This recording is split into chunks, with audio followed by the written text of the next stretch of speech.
So hello students, कैसे हो आप सभी लोग। स्वागत है आप सभी का बायो स्टडीज यूट्यूब चैनल के ऊपर। आज के ये जो लेक्चर रहेगा ये आपका विनर बैच का लेक्चर नंबर 4 है, चैप्टर नंबर 3 का, जिसका नाम है इनहेरिटेंस एंड वेरिएशन। उसका लेक्चर नंबर 4 हम देखने वाले हैं। और आज की इस लेक्चर में हम देखेंगे सबसे पहले क्रोमोसोमल थियरी ऑफ इनहेरिटेंस, उसके बाद आगे हम क्रोमोसोम के बारे में देखेंगे, उसका फंक्शन, उसकी साइज, उसके बाद उसका स्ट्रक्चर देखेंगे, टाइप्स ऑफ क्रोमोसोम देखेंगे, और उसके बाद आगे हम क्रोमोसोम नंबर, और लास्ट में जो पार्ट हम देखने वाले हैं इस लेक्चर नंबर 4 के अंदर वो रहेगा आपका सेक्स क्रोमोसोम, जिसमें एक्स क्रोमोसोम और वाई क्रोमोसोम ये दोनों हम देखने वाले हैं। तो लेक्चर को लास्ट तक देखिएगा। अगर आप पेड बैच ज्वाइन करना चाहते हो तो डिस्क्रिप्शन में ऐप की लिंक है, वहां से आप पेड बैच में एनरोल कर सकते हो। तो चलो फिर लेक्चर जो है हम शुरू करते हैं, ठीक है। तो सबसे पहला जो हम पॉइंट देखने वाले हैं वो है chromosomal theory of inheritance. Chromosomal theory of inheritance ये आपके जो टॉपिक है, ये इसमें लगभग आपको 3 मार्क का सवाल पूछा जा सकता है स्टेट बोर्ड के एग्जाम में, और इसके थियरी से ही आपके जो एमसीक्यूज है वो भी निकल के आते हैं for CET exam. Clear? Yes, 2 या फिर 3 मार्क का सवाल आपको एग्जाम में पूछा जाता है स्टेट बोर्ड के, कि बताइए क्रोमोसोमल थियरी ऑफ इनहेरिटेंस क्या कहना है इस थियरी का, डिफाइन और explain the theory of chromosomal inheritance, right. Chromosomal theory of inheritance, उसको एक्सप्लेन करिए, ये आपको ऐसा पूछा जाएगा, explain the theory of chromosomal inheritance. Okay, तो देखो सबसे पहले ये थियरी किसने दी, ये पॉइंट आपको लिखना पड़ेगा। क्या लिखना पड़ेगा? ये थियरी किसने दी। तो पहला पॉइंट क्या लिखोगे आप? लिखोगे chromosomal theory, chromosomal theory of inheritance chromosomal theory of inheritance is given by क्या लिखोगे साइंटिस्ट का नाम? सूटोन एंड भुवेरी। यस, यहां पे लिख देते हैं सूटोन एंड भुवेरी। ये 2 साइंटिस्ट थे, एक का नाम था सूटोन, दूसरे का नाम था भुवेरी। ये दोनों ने क्या किया? क्रोमोसोमल थियरी ऑफ इनहेरिटेंस दिया। तो पहला पॉइंट लिखोगे कि ये थियरी किसने दी। So the chromosomal theory of inheritance is given by Sutton and Boveri. Okay, दूसरा पॉइंट क्या लिखेंगे? यहां पे देख सकते हो आप, करेक्ट। यस, तो चलो भाई दूसरा पॉइंट ये थियरी का क्या कहना है? या ये थियरी का कहना है कि क्रोमोसोम कैरी, जो क्रोमोसोम रहती है वो कैरी करती है, chromosome carry all the genetic information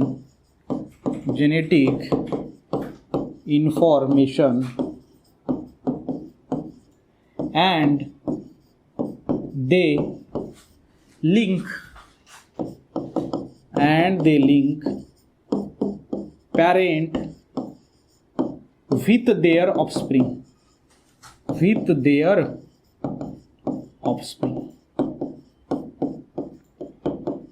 अब देखो थियरी का जो दूसरा आपको स्टेटमेंट लिखना है, chromosome carry all the genetic material. इन्होंने बताया कि इस थियरी के अनुसार क्रोमोसोम क्या करती है? जेनेटिक मटेरियल को कैरी करते हैं। क्रोमोसोम किससे बनता है? डीएनए। डीएनए क्या है? Genetic material. डीएनए और आरएनए, हमारे बॉडी के अंदर कौन सा होता है? डीएनए।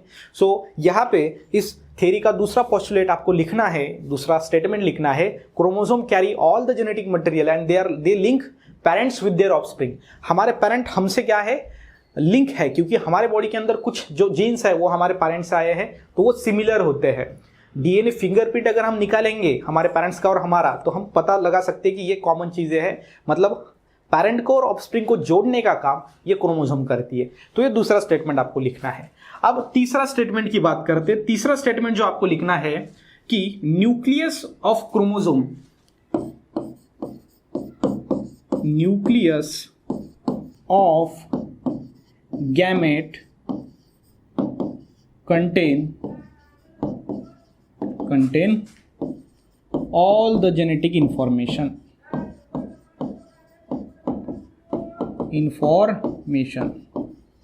जो न्यूक्लियस होता है किसका? गैमेट्स का। अब गैमेट्स कौन से होते हैं? एक मेल गैमेट और फीमेल गैमेट रहता है। मेल गैमेट हो गया आपका स्पर्म, फीमेल गैमेट हो गया ओवम। ये इसके न्यूक्लियस में पूरा जेनेटिक मटेरियल होता है, ये कहना है इस थियरी का तीसरा पोस्टुलेट। ओके, उसके बाद फोर्थ पोस्टुलेट लिखेंगे क्रोमोसोम्स क्या लिखेंगे, chromosome are present in pair in somatic cell मतलब बॉडी सेल। सो जो सोमैटिक सेल है, जो बॉडी सेल है, उसमें जो क्रोमोसोम्स रहती है वो क्या रहती है, पेयर्ड रहती है, मतलब 2 सेट ऑफ क्रोमोसोम रहती है। और इसके अंदर जो गैमेटिक सेल होते हैं वहां पे जो क्रोमोसोम है वो हाफ सेट में रहती है। ये कहना था आपके थ्योरी ऑफ इनहेरिटेंस का, क्रोमोसोमल थ्योरी ऑफ इनहेरिटेंस का। So chromosome are present in pair in somatic cell while in gametic cell, आगे क्या लिखेंगे, while in gametic cell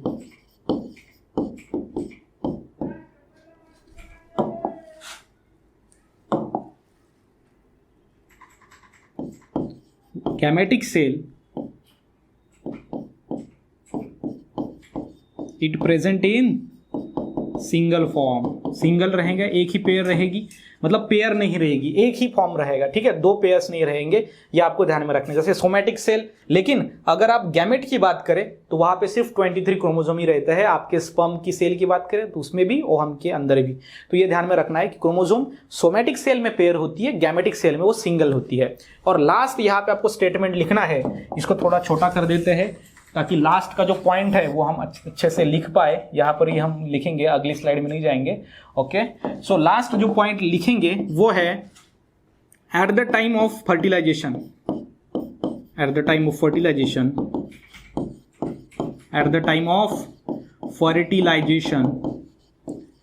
fertilisation gametes are fused. जो गैमेट्स है वो क्या होते हैं, फ्यूज हो जाते हैं। और गैमेट्स कैसे होते हैं, haploid, half set of chromosome जिसमें होती है, क्या होती है, half set of chromosome. So gamete क्या हो जाएंगे, फ्यूज हो जाएंगे और result in formation of diploid zygote. जो हेप्लॉइड गैमेट है वो फ्यूज हो जाएंगे, जिससे result in formation of diploid 2 set of diploid zygote मिलेगा, जाइगोट, ठीक है। सो जाइगोट में कितने क्रोमोसोम्स रहेंगे, 46। और जो गैमेट्स थे उसमें 23 + 23 थे। और वो 23 होने के कारण, मतलब मेल के स्पर्म में 23, ओहम में 23, वो 23 होने के कारण वो फ्यूज हो गए और एक normal condition, diploid condition restore हो पाई because of chromosomal theory, because of chromosome. और ये बताता है हमें सूटोन एंड भुवेरी ने बताया क्रोमोसोमल थियरी ऑफ इनहेरिटेंस। इन्होंने सिर्फ ये बताया कि क्रोमोसोम कैसे काम करती है, क्रोमोसोम का महत्व क्या है। पहले मैं बताया कि ये किसने डिस्कवर्ड किया, मतलब दिया, प्रपोज किया, वो। दूसरी चीज, क्रोमोसोम जेनेटिक इंफॉर्मेशन को कैरी करते हैं और अपने पिताजी और माताजी, पेरेंट्स और ऑफस्प्रिंग को लिंक करने का काम करती है। तीसरा पॉइंट, जो गैमेट्स रहता है उसके न्यूक्लियस में सारा जेनेटिक मटेरियल है। चौथा पॉइंट, सोमैटिक सेल में क्रोमोसोम पेयर में रहती है, गैमेटिक सेल में वो सिंगल में रहती है। और लास्ट वाला पॉइंट कि हेप्लॉइड गैमेट फर्टिलाइजेशन के टाइम में फ्यूज हो जाते हैं और रिजल्ट जो होता है वो जाइगोट बनता है, लेकिन वो डिप्लॉइड होता है, 2 सेट ऑफ क्रोमोसोम होता है। मतलब अगेन वो क्या हो गए, डिप्लॉइड बन गए। गैमेट जैसे फॉर्म होते हैं वो हेप्लॉइड बन जाते हैं, गैमेट फ्यूज हो गए, अगेन डिप्लॉइड एनिमल बन जाता है। तो ये है आपका chromosomal theory of inheritance. I hope कि ये समझ में आया होगा। तो चलो अगला पॉइंट देखते हैं। अगला पॉइंट है हमारा क्रोमोसोम के बारे में। अब क्रोमोसोम के बारे में उसका पहले बेसिक देखते हैं, उसके बाद फंक्शन। क्या देखेंगे, 2 चीजों को हम यहाँ पे देखने वाले हैं। सबसे पहले हम देखेंगे इसका बेसिक, क्या देखेंगे, बेसिक, और उसके बाद देखेंगे इसका फंक्शन। ठीक है, यस और नो, यस सर। तो देखो, अगर क्रोमोसोम की बात करते हैं तो क्रोमोसोम का जो नाम है वो निकल के आया है क्रोमा। क्रोमा मतलब होता है कलर, और सोम या फिर सोमा मतलब होता है बॉडी। तो कलर बॉडी, कलर बॉडी। तो क्रोमोसोम का मीनिंग क्या है, कलर बॉडी, क्योंकि सोमा मतलब होता है, क्रोमा मतलब कलर और सोमा मतलब बॉडी। सो क्रोमोसोम का जो मीनिंग है वो क्या है, कलर बॉडी। इसको किसने क्वाइन किया, ठीक है। दूसरा पॉइंट लिखेंगे, क्वाइन बाय W. वॉल्ड-ईयर, ठीक है। सो W. वॉल्ड-ईयर ये साइंटिस्ट थे, उन्होंने क्या किया, क्रोमोसोम को क्वाइन किया। तीसरी चीज समझ में आ रहा है, यस सर। कलर बॉडी मतलब होता है chromosome, chroma means colour, soma means body. Waldeyer, W Waldeyer, ये साइंटिस्ट ने क्या किया, क्रोमोसोम को क्वाइन किया। तीसरा पॉइंट लिखेंगे इसकी लेंथ, लेंथ जो रहेगी इसकी ध्यान में रखना 0.1233 माइक्रोमीटर, वो क्या रहेगी इसकी लेंथ रहेगी। तो आगे मैं लिख देता हूं लेंथ,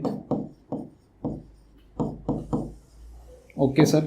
और उसकी अगर हम देखेंगे ब्रीथ की बात या फिर थिकनेस की, तो जो उसकी थिकनेस होती है ध्यान दीजिएगा, ये भी ग्रीन में लिख देते हैं 1.222, ये होती है माइक्रोमीटर, उसकी होती है थिकनेस।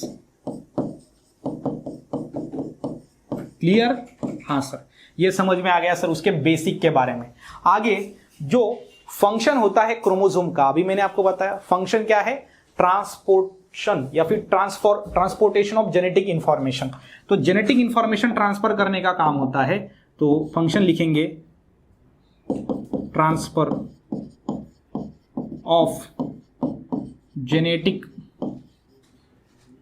क्या लिखेंगे, ट्रांसफर ऑफ जेनेटिक मटेरियल। जो जेनेटिक मटेरियल है उसको ट्रांसफर करने का काम ये क्रोमोसोम करती है, जैसे कि और किससे कहा करती है, पेरेंट्स से उनके ऑफस्प्रिंग में। तो यहाँ पे P बनाएंगे और आगे O बनाता हूं, O मतलब ऑफस्प्रिंग। तो पेरेंट्स से ऑफस्प्रिंग में जेनेटिक इंफॉर्मेशन ट्रांसफर करने का काम किसका रहता है, क्रोमोसोम का रहता है। ये आपको क्या करना है, अच्छे से ध्यान में रखना है। आगे जो पॉइंट हम यहाँ पे लिखेंगे बेसिक के अंदर, जो क्रोमोसोम है वो विजिबल होती है at the time of division. So आगे लिखेंगे visible at the time of cell division. जब सेल डिवीजन होती है उस टाइम पे ये जो क्रोमोसोम है वो कैसी होती है, विजिबल होती है, तब वो हमें दिखाई देती है। और लास्ट का पॉइंट लिखेंगे कि कैपेबल ऑफ सेल्फ रेप्लिकेशन,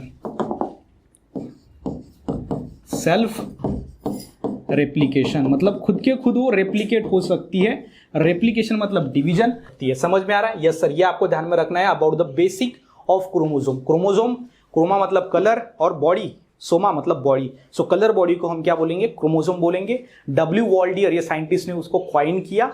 उसके साथ हमने उसका लेंथ देखा, उसका थिकनेस देखा, विजिबल कब होती है, at the time of cell division. Cell division आपको पता है, इसके अंदर 4 फेजेस होते हैं। सेल डिवीजन के अंदर कौन कौन से फेज होते हैं, प्रोफेज, यस, उसके बाद मेटाफेज, उसके बाद होता है एनाफेज, प्रोफेज, मेटाफेज, एनाफेज, और लास्टली होता है आपका टीलोफेज। क्लियर? यस सर, ये फेजेस होते हैं 4 सेल डिवीजन के अंदर, जिसमें माइटोसिस और मियोसिस ये 2 टाइप के सेल डिवीजन होते हैं, जो क्लास 11th में आपने पढ़ा होगा। क्लास 11th में ये सारी चीजें आपको दी गई है सेल डिवीजन ये चैप्टर के अंदर। ठीक है, तो ये होता है बेसिक, क्रोमोसोम का बेसिक। हमने 2 चीज देखा, बेसिक और उसका फंक्शन। फंक्शन सिंपल में एक ही है, जेनेटिक इंफॉर्मेशन को ट्रांसफर करना पेरेंट्स से उनके ऑफस्प्रिंग के अंदर, दैट्स इट। अब आगे का जो पॉइंट है वो हम देखते हैं, वो है नंबर ऑफ क्रोमोसोम। अब देखेंगे नंबर ऑफ क्रोमोसोम कि क्रोमोसोम जो है हम बोलते हैं डिप्लॉइड, मोनोप्लॉइड, ट्रिप्लॉइड, ये क्या होता है सर, ठीक है, वो अब देखेंगे। अब ये नंबर ऑफ क्रोमोसोम समझने के लिए आपको सबसे पहले एक चीज समझनी पड़ेगी, और वो है प्लॉइडी। What is ploidy? क्या समझनी पड़ेगी? प्लॉइडी। आपको प्लॉइडी समझ में आ गया तो इसके अंदर फिर अनयूप्लॉइडी और यूप्लॉइडी, ये 2 आपको कंडीशन समझ में आ जाएंगे। तो प्लॉइडी क्या है वो समझते हैं। सो प्लॉइडी का डेफिनेशन है, it is the degree of repetition, it is the degree of repetition of primary basic number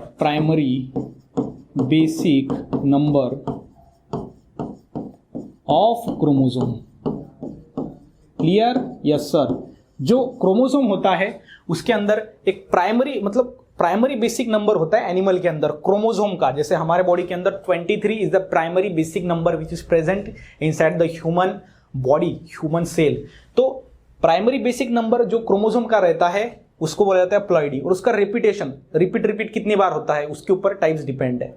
ठीक है, तो what is ploidy? Ploidy is the degree of repetition of primary basic number present inside the chromosome. ठीक है, yes sir, ये समझ में आ रहा है। ओके, अब प्लॉइडी जो है आपका दो पार्ट में डिवाइड होता है। कितने पार्ट में डिवाइड होता है? दो पार्ट में। कौन से सर, कौन से दो पार्ट में डिवाइड होता है? तो ध्यान दीजिएगा, इसके अंदर जो सबसे पहला होता है वो है यूप्लॉइडी, यूप्लॉइडी, और दूसरा है अनयूप्लॉइडी।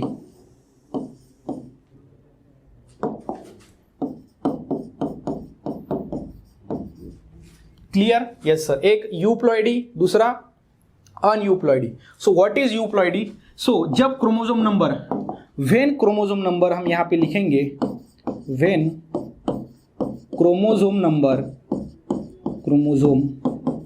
When chromosome number is exactly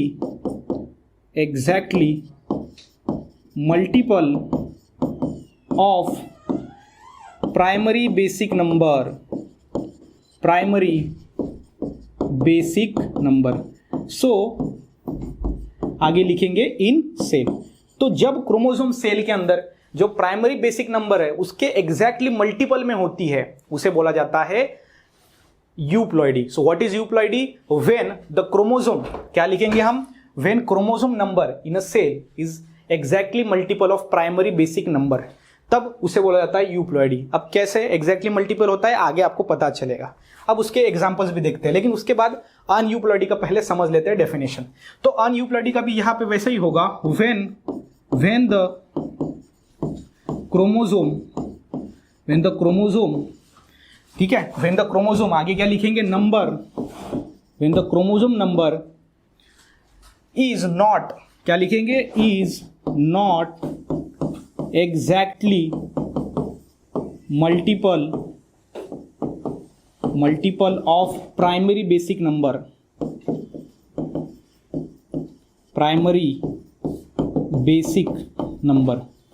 yes, ये आपको क्या करना है, ध्यान में रखना है। When a chromosome number is not exactly multiple of primary basic number in a cell, तो ये आपको ध्यान में रखना है कि जब chromosome number primary basic number के एग्जैक्टली मल्टीप्लाई में नहीं है, कुछ कम ज्यादा है, उसे अनयूप्लॉइडी कहते हैं। एग्जाम्पल के तौर पे आगे बताऊंगा तब आपको पता चल जाएगा।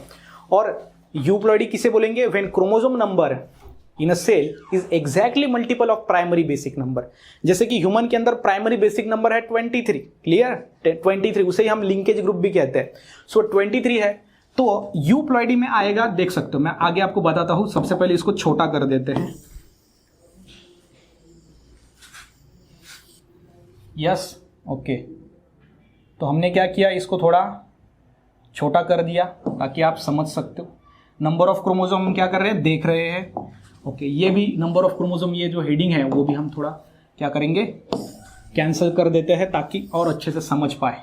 ओके, ये इसको ऊपर ले लेते हैं, yes. So what is ploidy? Ploidy is the degree of repetition of primary basic number जो किसी भी एनिमल में होता है।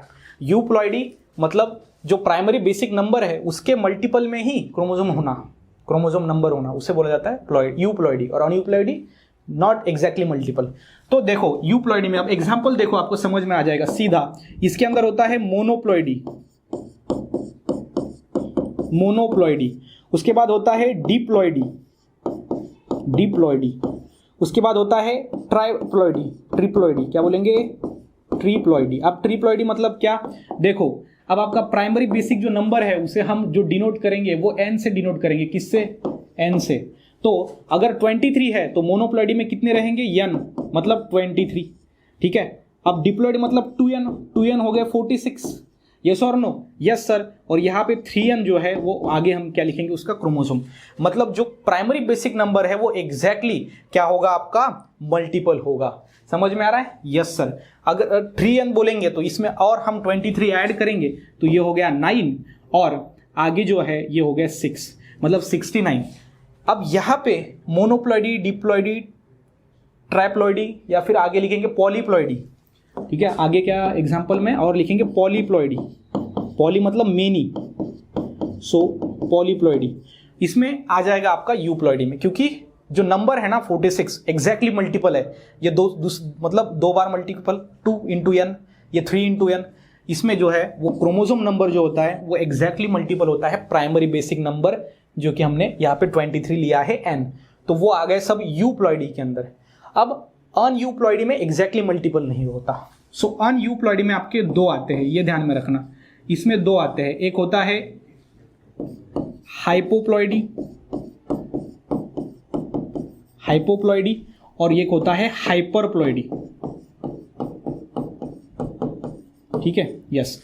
अब हाइपोप्लॉइडी किसे कहेंगे? हाइपोप्लॉइडी में ध्यान में रखना क्रोमोसोम थोड़ी ना कम होती है, यहाँ पे क्रोमोसोम लेस होते हैं, यहाँ पे हाइपर में ज्यादा होती है, ध्यान दीजिएगा, बस इतना एक ट्रिक है। देखो अनयूप्लॉइडी में हाइपोप्लॉइडी है, मतलब यहाँ पे क्रोमोसोम नंबर ना कम ज्यादा रहेगा, कम ज्यादा रहेगा मतलब कम रहेगा, ठीक है, कम रहेगा। इसके अंदर दो आते हैं, कौन कौन से?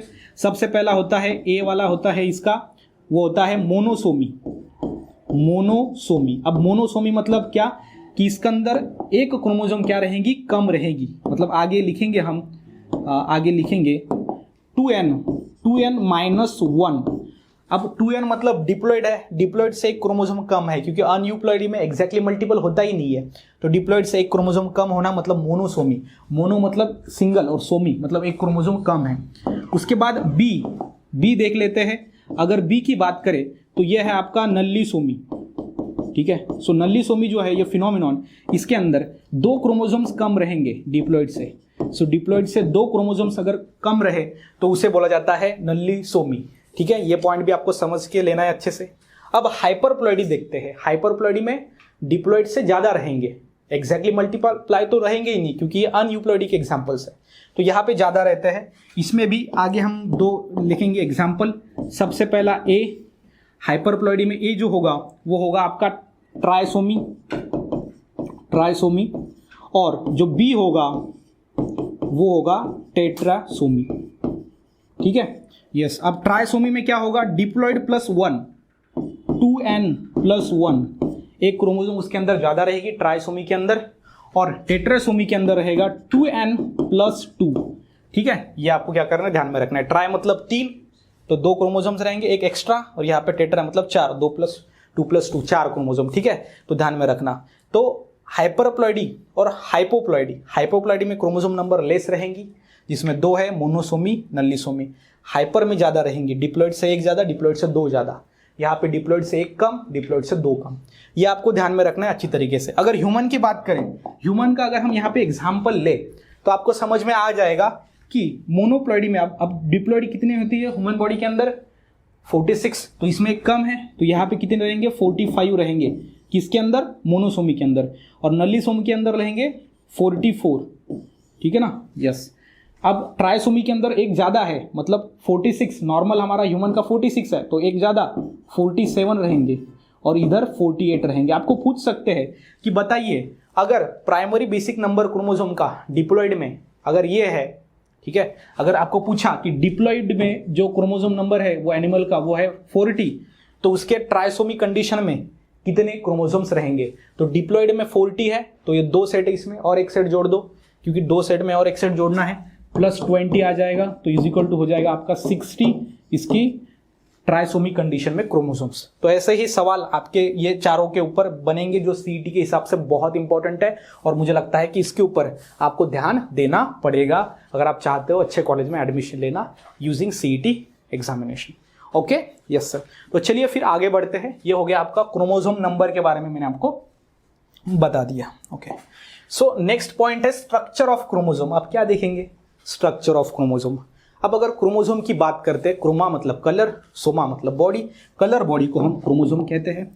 अब देखो क्रोमोसोम ना हमने ऐसी आपने देखी होगी, से ऐसा पढ़ा होगा कि ये क्या है? क्रोमोसोम है। ठीक है, ये क्या है? क्रोमोसोम। ये स्ट्रक्चर आपने बहुत बार देखा है। अब बीच वाला जो होता है क्रोमोसोम का सेंटर, उसे बोला जाता है सेंट्रोमियर।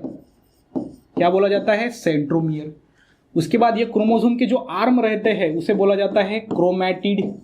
क्या कहते हैं? क्रोमैटिड। अब ये जो क्रोमोसोम है इसको कितने क्रोमैटिड है? 4। ये हमको पता है कि 4 क्रोमैटिड वाली क्रोमोसोम रहती है, ऐसा नहीं होता है, 2 क्रोमैटिड वाली भी क्रोमोसोम होती है, कंफ्यूजन नहीं रखना है। तो ये क्रोमोसोम है विद 2 क्रोमैटिड, एंड ये जो क्रोमोसोम हम देख रहे हैं ये है क्रोमोसोम विद 4 क्रोमैटिड। क्रोमोसोम के सेंटर पे क्या होता है? सेंट्रोमियर, बेसिक चीज। और इसके अगली स्लाइड पे और डिटेल में पढ़ाऊंगा क्रोमोसोम का स्ट्रक्चर। उसके बाद आपको ध्यान में रखना है कि क्रोमोसोम के एंड पे, क्रोमोसोम के जो क्रोमेटिड होते हैं उसके एंड पे टीलोमियर होता है। क्या होता है? टीलोमियर। ध्यान में रखना क्या होता है? टीलोमियर। तो चलो इसको नाम देते हैं टीलोमियर।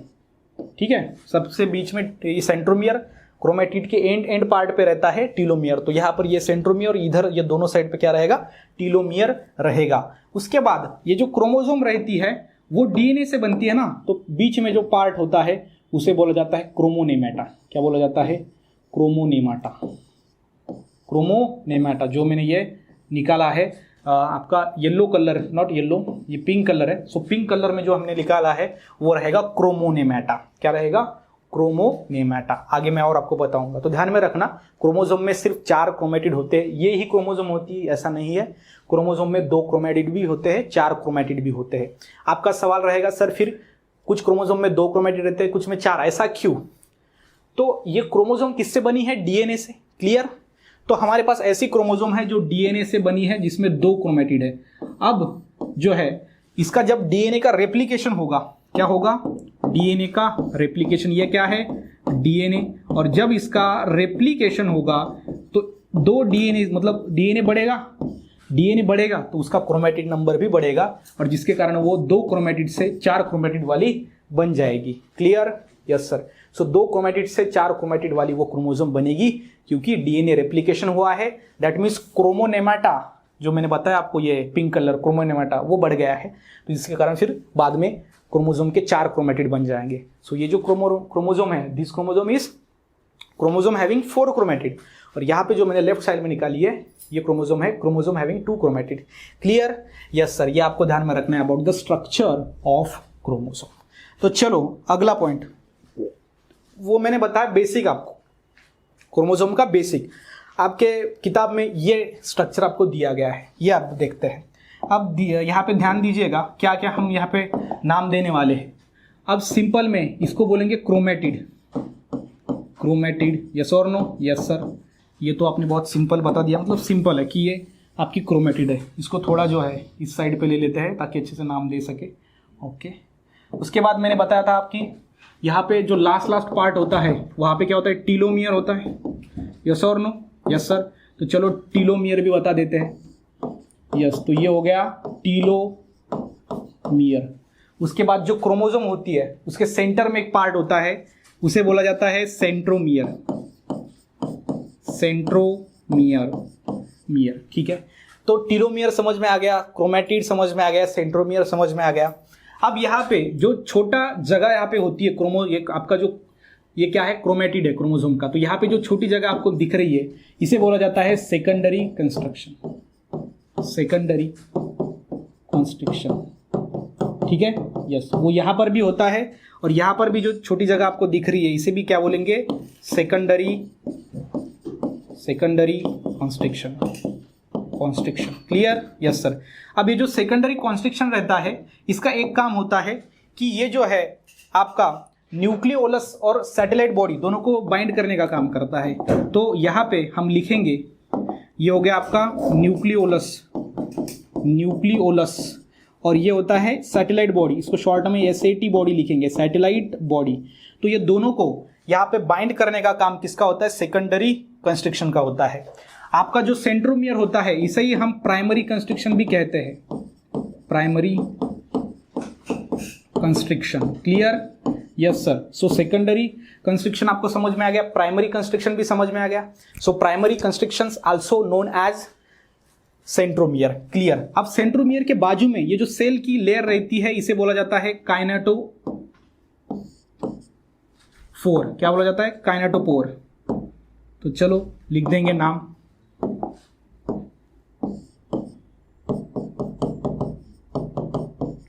तो इसे बोला जाता है काइनेटोकोर।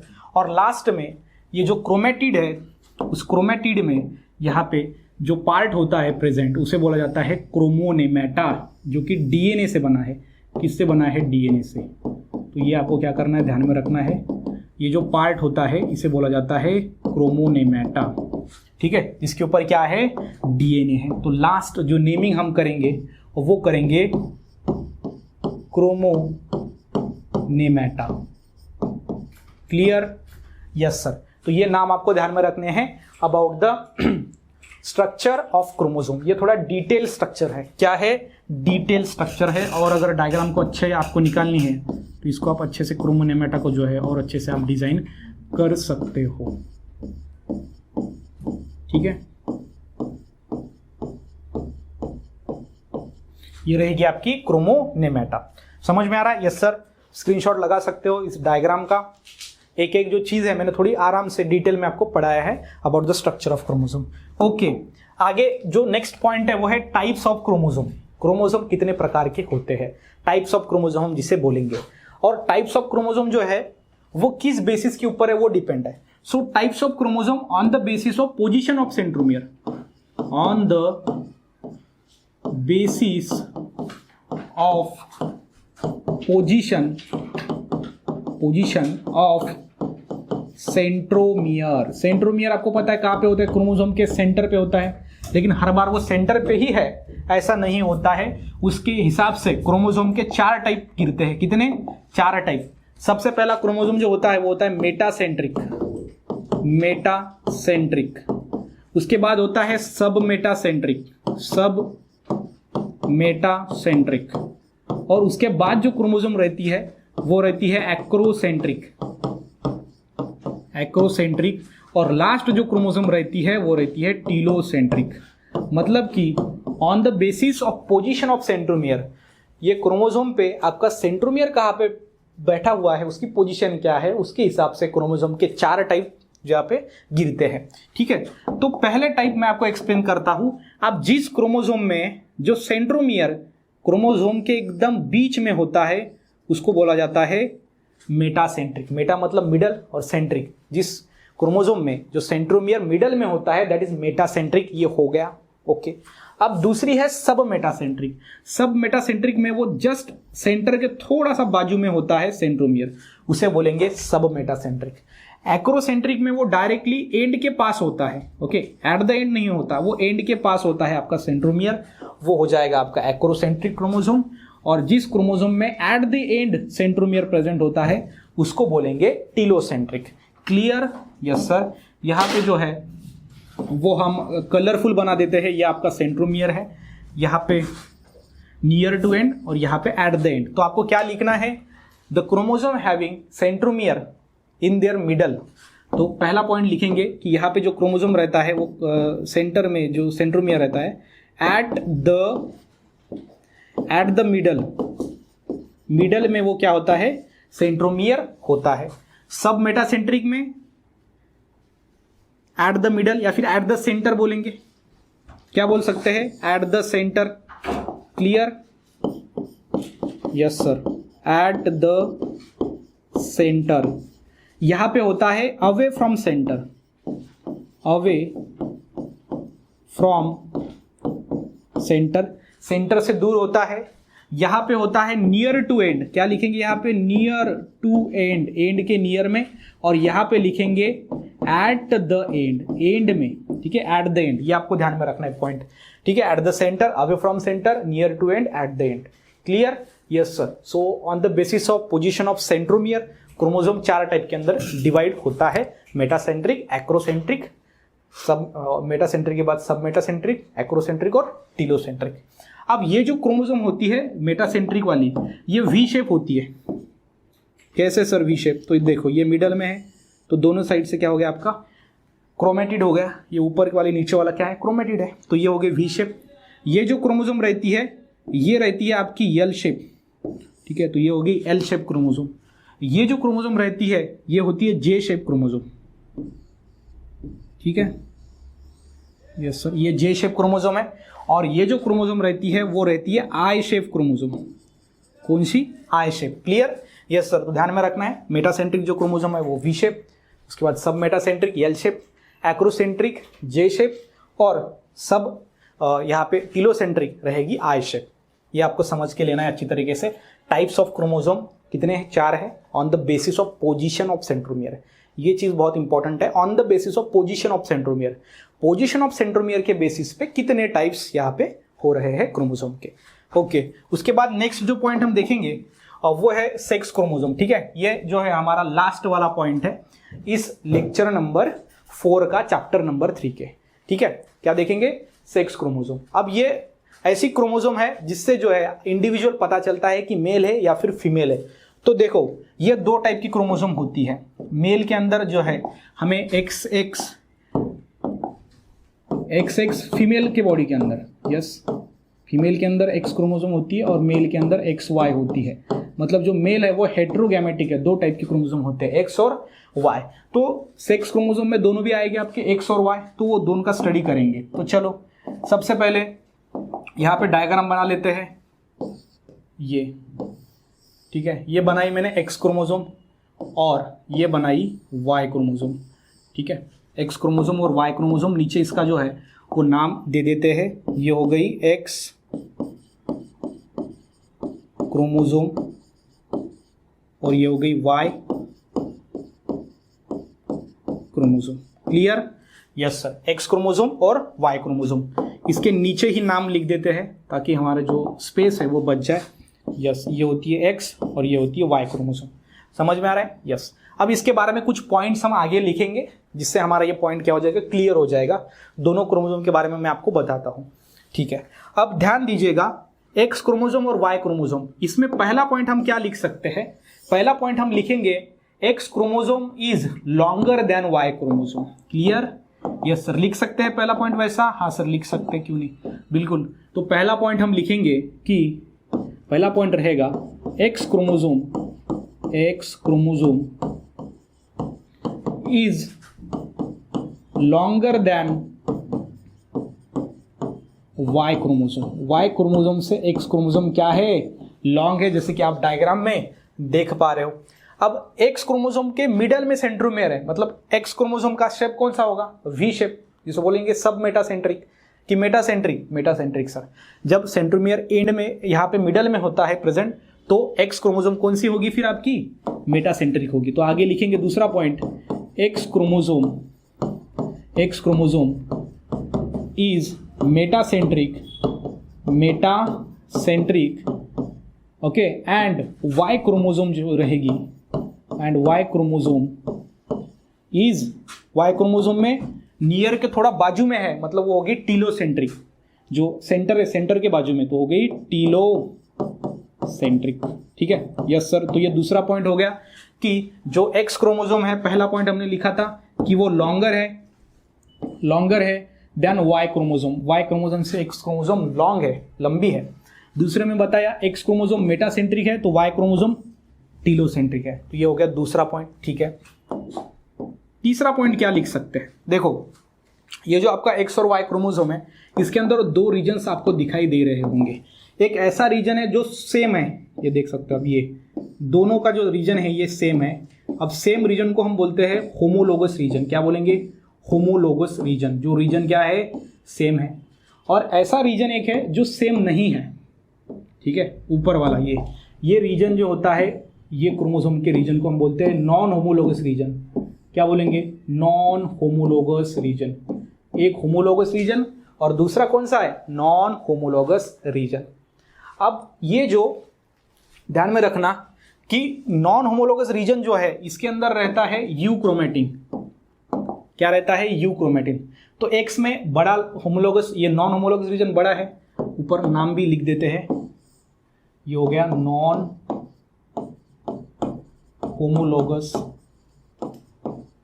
रीजन। और ये हो गया आपका नीचे का जो रीजन होता है वो हो गया homologous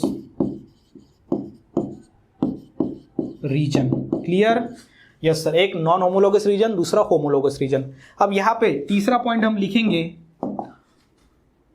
non homologous region of X chromosome contain more U chromatin, more euchromatin, euchromatin मतलब DNA. So non homologous region जो एक्स क्रोमोसोम है वहां पे यू क्रोमेटिन क्या रहता है, ज्यादा रहता है, और लेस रहता है हेटेरोक्रोमेटिन, और लेस क्या रहता है वहां पे, हेटेरोक्रोमेटिन, हेटेरोक्रोमेटिन। ठीक है, ध्यान दीजिएगा क्या लिखा मैंने, जो नॉन होमोलोगस रीजन है एक्स क्रोमोसोम का उसके अंदर जो है यू क्रोमेटिन ज्यादा है, हेटेरोक्रोमेटिन कम है।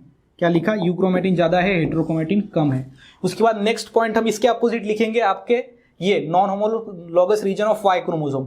तो आगे लिखेंगे non homologous region of Y chromosome contain less euchromatin, euchromatin कम है वाई में, वाई क्रोमोसोम के नॉन होमोलोगस रीजन में, और ज्यादा है आपका हेटेरोक्रोमेटिन ज्यादा है। तो यहां पे लिखेंगे अगला पॉइंट कि non homologous reason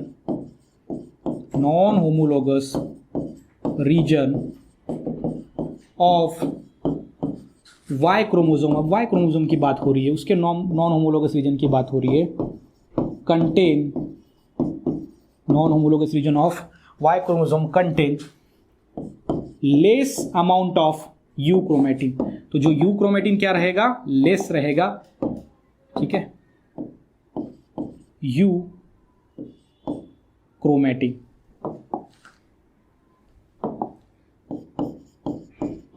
less amount of euchromatin and large amount of heterochromatin. Shortcut में लिख रहा हूं, लार्ज अमाउंट में क्या रहेगा, हेटेरोक्रोमेटिन रहेगा। यस और नो, यस सर। तो यू क्रोमेटिन लेस है, हेटेरोक्रोमेटिन क्या होगा, ज्यादा होगा नॉन होमोलोगस रीजन में। किसके, वाई क्रोमोसोम के। ये किसकी बात हो रही है, ये वाई क्रोमोसोम की बात हो रही है। ऊपर में एक्स क्रोमोसोम की बात हो रही थी, लेकिन कौन सा रीजन है, नॉन होमोलोगस रीजन। ध्यान में देगा क्या है, नॉन होमोलोगस रीजन है, ऐसा रीजन जो सेम नहीं है, जिसे बोला जाता है non homologous region. Homologous region मतलब जो सेम है रीजन, सरीका है।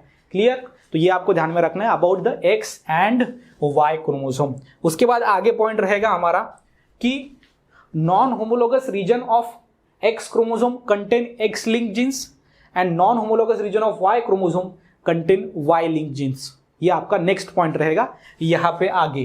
तो इसको छोटा करेंगे और आगे वो पॉइंट लिख देंगे जो कि हमारी थ्योरी को क्या करेगा, कंप्लीट करेगा। ओके, तो इसको थोड़ा ऊपर लिख देते हैं। यस, तो चलो यहाँ पे लिखेंगे जो नॉन होमोलोगस रीजन है,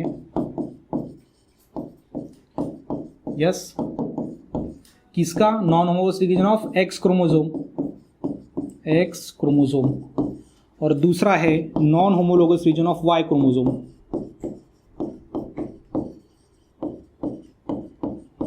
रीजन ऑफ वाई क्रोमोसोम। मैंने आपको बताया कि non homologous region of X chromosome में कौन से जीन रहेंगे, तो X link genes, X link genes, और non homologous region of Y chromosome में रहेंगे Y link genes. Clear, yes sir. ये आपको क्या करना है, ध्यान में रखना है अबाउट द सेक्स क्रोमोसोम, जिसमें आता है आपका एक्स और वाई क्रोमोसोम। आई होप कि आपको समझ में आया होगा पूरा इसके बारे में, इसके दोनों का स्ट्रक्चर। ये आपका यहाँ पे लेक्चर नंबर जो 3 है, सॉरी लेक्चर नंबर 4, 3 तो ऑलरेडी हो गया है, तो लेक्चर नंबर 4 यहाँ पे हम क्या करेंगे, एंड करेंगे। अगर कोई आपका डाउट है लेक्चर नंबर 4 के अंदर तो आप मुझे कमेंट करके पूछ सकते हो। इस वीडियो को अपने दोस्तों के साथ शेयर करो ताकि उनको क्वालिटी कंटेंट मिल सके बायोलॉजी का, और एक बार वो अगर पढ़ेंगे तो भूल नहीं पाएंगे। तो मिलते हैं नेक्स्ट लेक्चर में, तब तक के लिए stay happy, stay motivate. Thank you so much.